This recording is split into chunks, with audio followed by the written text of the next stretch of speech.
Welcome to the series where I deep dive into a collection of books in my personal library that I rescued in an estate sale from a woman named Peggy. Today, it's The Fisherman's Luck by Henry Van Dyke. This book is interesting because it is very, very old. And like all of her other books, Peggy kept a lot of clippings and things inside of them. So I'm going to be as careful as I can with these. Okay, let's look at the book itself first. It is an illustrative rendering of this book from 1899. Yes, it smells really old. The illustrations in a book this old weren't printed directly on the pages. They were printed separately and then placed into the book individually. And then do you see these like clippings that are glued in here? This one's stained. This is part of how the book was put together. These little clippings. I guess this book is about fishing. I don't know. And because this book is so old, I expect her clippings to also be super, super old. Okay, hang on a second. This magazine insert, this was before the days of staples because Peggy is holding this together with nails. A lot of her clippings that are together have staples in them. These are the first ones I've seen with nails. Okay, this is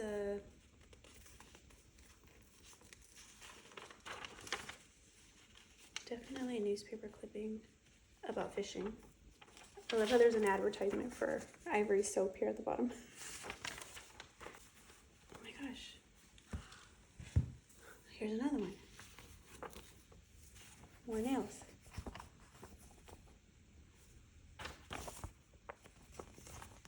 I'm not sure what this is.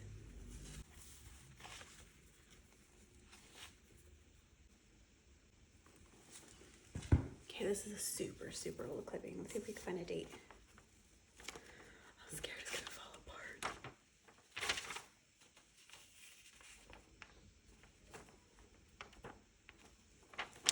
Okay, it's about fishing.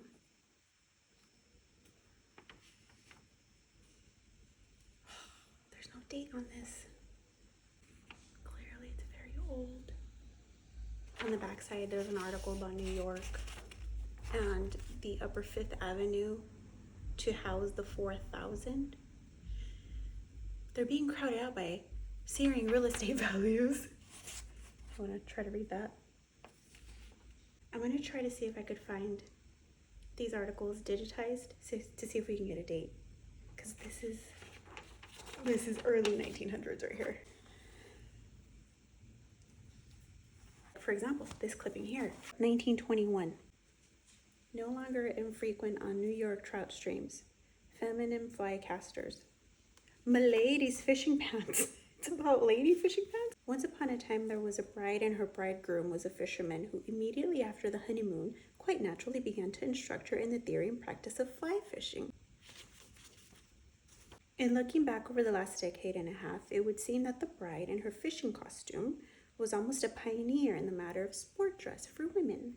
Her khaki knickerbockers and lightweight hip rubber boots were almost too radical for that day and necessitated a knee-length skirt of waterproof material, which could be easily removed upon entering the water and as easily replaced upon leaving the stream. 1921.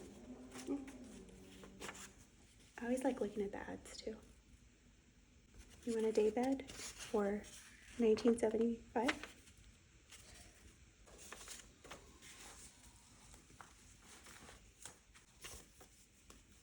Hold on, we got a note.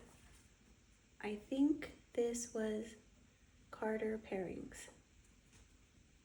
1982, she wrote this.